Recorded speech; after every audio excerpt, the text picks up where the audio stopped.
ભાઈ અને આપ સૌ પત્રકાર ભાઈ મિત્રો, આપણા રાજ્યના પ્રવક્તા મંત્રી અને કૃષિ મંત્રી ભાઈ જીતુભાઈ વાઘાણીએ તમને યાદ હોય તો એક પત્રકાર પરિષદમાં કહ્યું હતું કે કોંગ્રેસે કરેલા કામો કોંગ્રેસના કોઈ આવી અને ગણાવે, ત્યારે મેં ચેલેન્જ એમને આપી હતી કે હું ગણાવવા તૈયાર છું.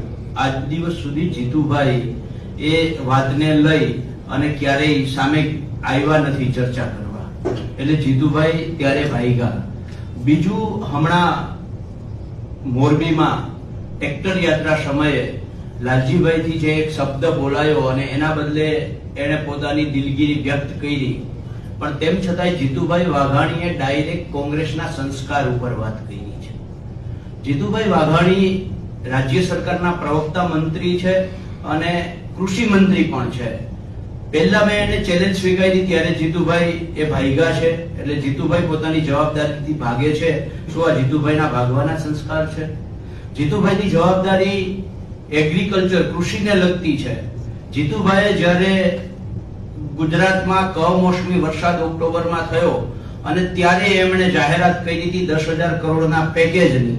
તો મારે આજે દ્વારકા જિલ્લાના આ એવા ખેડૂતોનું લિસ્ટ જીતુભાઈને મીડિયાના માધ્યમથી આપવા માંગુ છું કે આજની તારીખમાં એક ઓક્ટોબર મહિનામાં થયેલા કમોસમી વરસાદના આ લગભગ 1700-1800 ખેડૂતો છે દ્વારકા જિલ્લાના એકના ખાલી. તો આખા ગુજરાતના કેટલા ખેડૂતો હશે?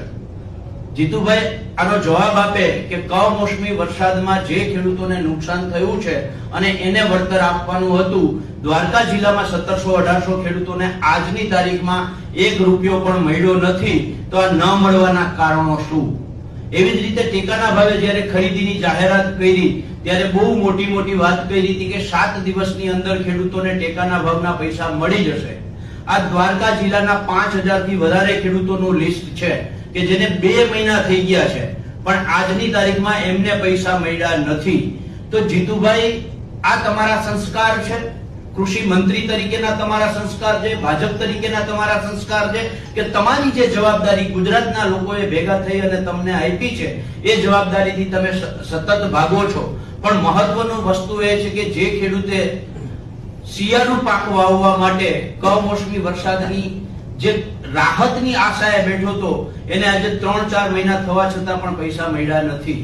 એવી જ રીતે ટેકાના ભાવે જે ખેડૂતોએ મગફળી વેચી અને એ 7 દિવસમાં પૈસા મળી જશે એ આશાએ ટેકાના ભાવે મગફળી વેચીને આજે એ મગફળીનો ભાવ